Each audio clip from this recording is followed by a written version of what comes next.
नमस्कार दोस्तों। आज का हमारा विषय है कि मन क्या है और क्या मन वास्तव में है या मन का होना झूठ है या मन का होना सत्य है। तो इस विषय पर चर्चा करेंगे, इसे समझेंगे। जैसा कि मैंने पिछली वीडियो में कहा था कि जो है नहीं फिर भी लगता है, जो है नहीं फिर भी लगता है कि है, जो बोलता नहीं है फिर भी कभी चुप नहीं होता है, जो दिखाई नहीं देता फिर भी हमेशा चलता रहता है, उसे मन कहते हैं। अगर एक लाइन में कहूँ तो जो अधूरा है वह मन है और जो पूरा है वह परमात्मा है। तो जो लगता है कि है पर है नहीं, कैसे नहीं है, थोड़ा इसको समझेंगे। देखिए, हमें बहुत सी चीज़ें जीवन में लगती ही हैं, वो वास्तविक होती नहीं है। लगने का अर्थ यह है कि वो कुछ भी हो सकता है भी और नहीं भी, दोनों चीज़ है। लेकिन सत्य की पहचान क्या है? सत्य की पहचान ये है कि जो हमेशा जैसा है वैसा था, है, रहेगा, उसे सत्य कहते हैं, जिसमें परिवर्तन नहीं होता। और जो परिवर्तनशील है वो माया है। जिसमें परिवर्तन है, जो था नहीं, होगा नहीं, है नहीं, वो झूठ है। तो मन क्या है? मन जो नहीं है उसे मन कहते हैं, लेकिन लगता है कि है। अब कैसे लगता है? कि जैसे उदाहरण के तौर पर समझने के लिए कि किसी को भूख लगी, अब भूख लगी और उसको खाना उपलब्ध नहीं हुआ, या वहाँ पे जहाँ पे वो है आसपास उसके कोई खाने की चीज़ें नहीं है और बहुत ज़ोर की भूख लगी है, तो क्या वो भूख हमेशा लगी रह सकती है? थोड़ी देर में अगर कुछ खाने को ना मिले तो भी भूख चली जाएगी, और कुछ मिल जाएगा, खाने को कुछ मिल जाएगा तब भी भूख चली जाएगी। तो दोनों स्थिति में, चाहे कुछ मिल जाए चाहे ना मिले, दोनों में भूख सदा बनी नहीं रह सकती, वो चली जाती है। तो जो आता और जाता है वो मन है, यानी होता नहीं, लगता है। जैसे किसी को शाम के वक्त जब रात्रि होने वाली है और दिन छिप चुका है, उसमें कोई पेड़ में भूत नज़र आने लगे, तो भूत होता नहीं, लगता है।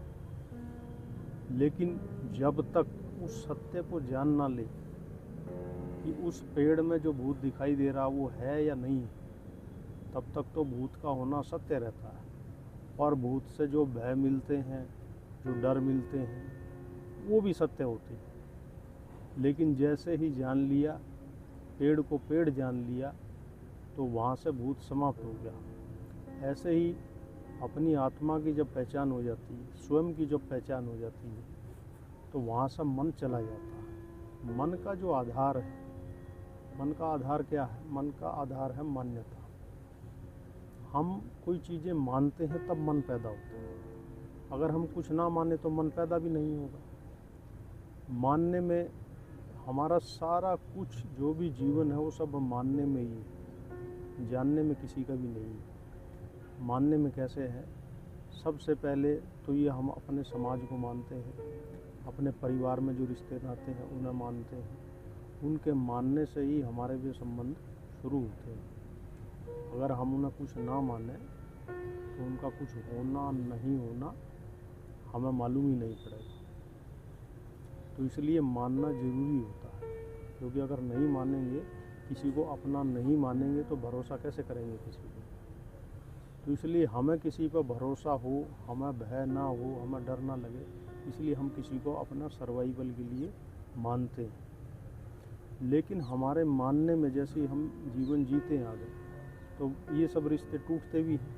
जब हमें ज़रूरतें पड़ती हैं, हमारी ज़रूरतों के समय पर जब हमारे ये लोग काम नहीं आते हैं, तो इसकी रिश्तों की सच्चाई हमें मालूम पड़ती है कि यहाँ पर सारा जो सिस्टम है वो लेन देन का है।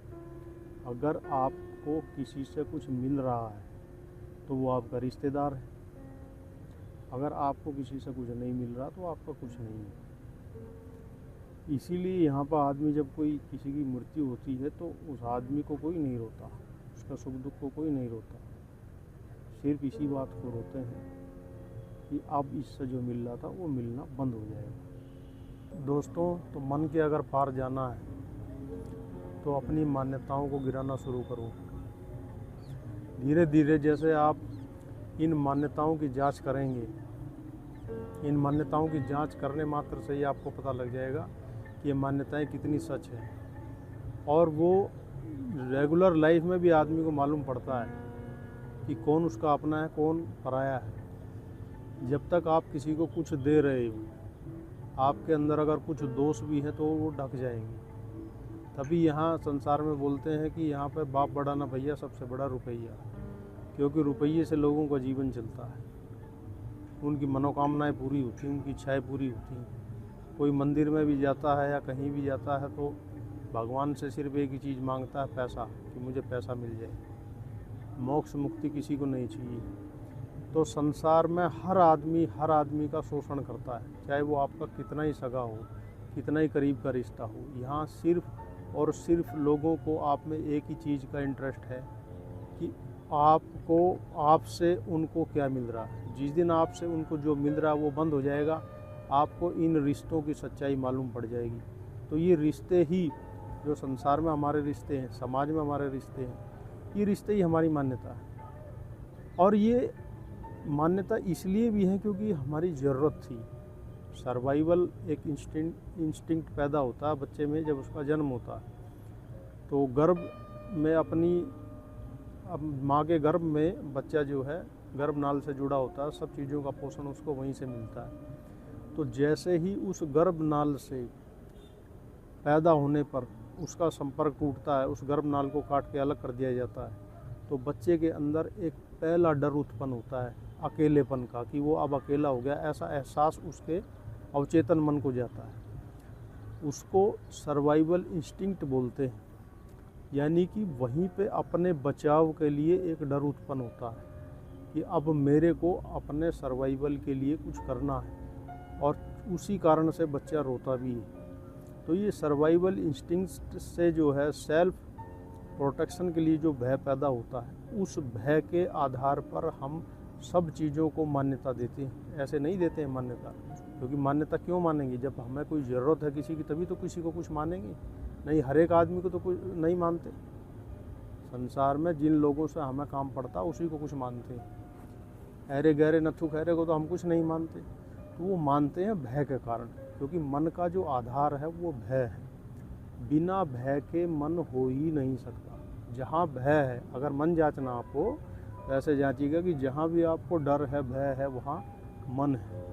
तो दोस्तों, जहाँ पर भी डर होगा वहीं पे मन होगा, और जहाँ पर भय नहीं है, किसी भी प्रकार का डर नहीं है, वहाँ पर मन नहीं है, वहाँ पर अमन हो जाता है। मन ही अमन हो जाता है, मन ही आत्म स्वरूप में लौट जाता है। क्योंकि आत्मा ही, मनुष्य की आत्मा ही एक ऐसी वस्तु है जिसमें किसी प्रकार का कोई भय नहीं है, सिर्फ आनंद ही आनंद है। और मन के अंदर हमेशा डर ही रहेगा, चाहे कुछ भी मिल जाए। मन का आधार ही डर है, मन ही डर है। तो इसलिए मन में रहोगे तो डर ही रहेगा, चाहे कुछ भी मिल जाए। दुनिया की सारी दौलत भी मिल गई तब भी डर रहेगा कि कहीं ये दौलत मुझसे कोई छीन ना ले। बहुत पैसा धन भी कमा लिया तो उसको प्रोटेक्ट करने के लिए पावर की भी ज़रूरत पड़ेगी, वहाँ भी डर रहेगा कि पावर मुझसे ना छीन जाए, या पावर मुझे कैसे मिले। तो संसार में कुछ भी पालो, अंततः मिलेगा भय ही। क्योंकि संसार क्या है? संसार मन है, और मन का आधार क्या है? भय। तो बहुत सीधी सी बात है, इस वीडियो को ज़्यादा लंबे ना करते हुए आपको बता रहा हूँ कि मन से पार जाने का एक ही उपाय है, इस भय से मुक्ति। और ये मन में जो भय है ना, ये शुरू से लेकर आखिर तक इंसान का पीछा करता है।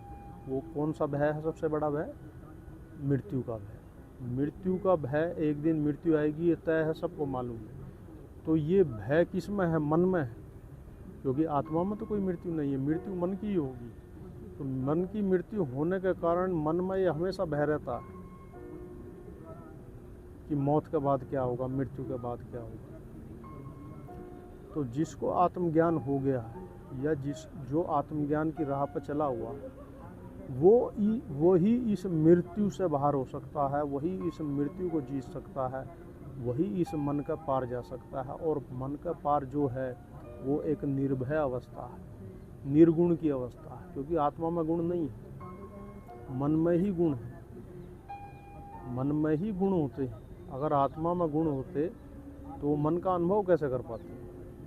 तो जो मन के भय को भी जानता है, मन के सुख दुख को जानता है और मन में होते हुए भी मन से बाहर है, वही हमारी आत्मा है।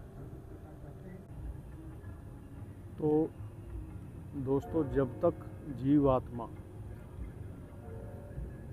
जीवात्मा ज्ञान में है तब तक मन का अस्तित्व है। और जिस दिन उसको ज्ञान हो गया अपने अस्तित्व का, अपने असली स्वरूप का, अपनी चेतनता का, अपने चैतन्य का, उस दिन मन समाप्त हो जाता है। तो जब तक तो हम अज्ञान में हैं तब तक तो मन हमें लगेगा कि मन सच है, पर लगेगा, होगा कभी नहीं, क्योंकि मन कभी था ही नहीं, है नहीं, होगा नहीं। सिर्फ अज्ञान होने के कारण हमें मन भासता है। और अज्ञान भी क्या है कि हम अपनी जो फिजिकल कॉन्शियसनेस है, जो इस बॉडी की कॉन्शियसनेस है, जो इस शरीर का चेतनता है, उसी को मानते हैं कि हम हैं, जबकि हम इससे बाहर भी हैं। जो भी कुछ हमें दिखता है, जो भी हमें कुछ दिखाई दे रहा है, वो हमारे अंदर पहले से ही। अगर हमारे अंदर, हमारी चेतना में वो चीज़ें ना हो जो हमें दिखाई दे रही हैं, तो हमें उनका कभी अनुभव नहीं हो सकता। यानी कि इस दुनिया में हमसे बाहर कुछ भी नहीं है, भले ही वह हमारे जानने में हो या नहीं हो। समय में सब चीज़ें हमारे जानने में आएंगी। जो अभी जानने में है वो भी हमारे अंदर है, और जो अभी जानने में नहीं है वो भी हमारे अंदर है। हमसे बाहर कुछ भी नहीं है, और हम सबके आधार हैं, अधिष्ठाता हैं, हम ही से सब चीज़ें हैं। जैसे सूर्य से उसका प्रकाश है, प्रकाश बिना सूर्य के नहीं हो सकता, इसीलिए संसार भी हमारे बिना कभी नहीं हो सकता, मन भी हमारे बिना नहीं हो सकता, कोई इंद्रियां, कोई अनुभव भी हमारे बिना नहीं हो सकता। जब नींद में कोई जानने वाला नहीं है तो अनुभव भी सब चले जाते हैं। यानी ज्ञाता के साथ ज्ञान उत्पन्न होता है और ज्ञेय उत्पन्न होता है। यानी कि दृष्टा के बिना दृश्य हो ही नहीं सकता, और दृष्टा और दृश्य को जो जानता है वो मन से बाहर सच्चिदानंद स्वरूप आत्मा है। तो दोस्तों, समय आने पर यह जीवन ही आपको मन की सच्चाइयों का पर्दाफाश कर देता है। यानी कि कौन अपना है, कौन पराया है, ये मन आपको शुरू से ही धोखे में रखता है। क्योंकि अगर ये इस धोखे में आपको ना रखे तो ये समाप्ति हो जाएगी। शुरू से ही कोई इतना जागरूक हो जाए, अवेयर हो जाए कि मेरे आसपास जो भी लोग हैं, जो भी मेरे प्रेमी हैं, जो मुझे मानने जानने वाले हैं, भाई वो क्यों मुझे इतना मान रहे हैं, मैं किसी को क्यों इतना मान रहा हूँ, मैं क्यों इन संबंधों में फंसा हुआ हूँ, मैं क्यों इस डर के साए में, भय के साए में जी रहा हूँ। तो मन को सिर्फ एक ही चीज़ से डर लगता है, क्यों। आप उससे सवाल पूछना शुरू कर दो कि ऐसा क्यों है, उसमें तुरंत घबराहट पैदा हो जाएगी। क्योंकि क्यों ही मन की मृत्यु।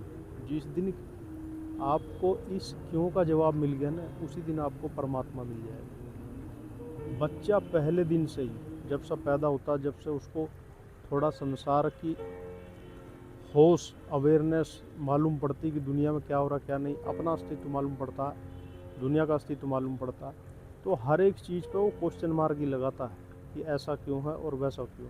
क्योंकि उसने अनजाने में सब चीज़ें मान ली हैं, पर उसकी आत्मा में कहीं ना कहीं बोध है कि इसमें कुछ ना कुछ घपला है, सच्चाई नहीं है। तो इस सच्चाई को जानना और इस सच्चाई को जानकर मन से मुक्त होना ही मानव मात्र का उद्देश्य है। इसके अलावा इस जीवन में सब चीज़ें एक सर्किल में ही घूम रही हैं, कुछ नया नहीं हो रहा है यहाँ पर। वही जीवन है, वही दिन है, वही रात है, वही काम है, वही खाना पीना और सो जाना है। इसके अलावा कुछ भी चीज़ें नई नहीं हैं। 100 साल भी जी रहे हो तब भी यही काम कर रहे हो, 10 साल जी रहे हो तब भी यही काम कर रहे हो। तो मन की सच्चाई क्या है कि मन आपको ये जानना ही नहीं देता कि वो एक ही चीज़ को बार बार रिपीट करता है, उसके पास कोई नई चीज़ होती ही नहीं है। रोज़ वही काम, रोज़ का वही रूटीन, रोज़ का वही रोटेशन, उसके अलावा इस पे आपको देने के लिए कुछ है ही नहीं। और सबसे बड़ा आपको भय के साए में रखता है, भय से बाहर कभी नहीं जाने देता। तो दोस्तों, आज के वीडियो में हमने समझा कि क्या मन की वास्तविकता क्या है, मन का आधार क्या है, मन है भी या नहीं है, किन अर्थों में मन है। तो आशा करता हूँ आपको ये विषय थोड़ा स्पष्ट हुआ होगा। हालांकि मन एक इतना बड़ा विस्तृत विषय है कि पूरा संसार ही इस मन के दायरे में आ जाता है। तो एक वीडियो में क्या, 1000 वीडियो में भी इसको कंक्लूड नहीं किया जा सकता। लेकिन फिर भी कहीं आपको कोई शंका है तो आप हमें कमेंट कीजिए। वीडियो अच्छी लगी तो लाइक कीजिए, और मिलते हैं आपसे कुछ समय के पश्चात एक किसी दूसरी वीडियो में। और अगली वीडियो जो मेरी होगी वो यही होगी कि मृत्यु का भय क्यों है। तो मृत्यु के भय को जानकर, उस भय से मुक्त होकर हम मन से परे भी जा सकते हैं। इसी विषय पर मैं एक वीडियो नेक्स्ट बनाने की सोच रहा हूँ। अगर आपका भी उसके बारे में कोई प्रश्न है, कमेंट है, तो वो आप कमेंट बॉक्स में लिख दीजिएगा। बाकी मैं अपना नंबर भी साथ ही के साथ अपडेट कर देता हूँ, डिस्क्रिप्शन में डाल देता हूँ, वीडियो पे डाल देता हूँ, कि जिससे मुझे सुनने से जिसको जो भी शंका हो रही है वो मुझसे संपर्क करके उस विषय पर चर्चा कर सके। तो मुझे सुनने के लिए, वीडियो में अंत तक बने रहने के लिए सभी भाइयों का, सभी मित्रों का बहुत बहुत धन्यवाद।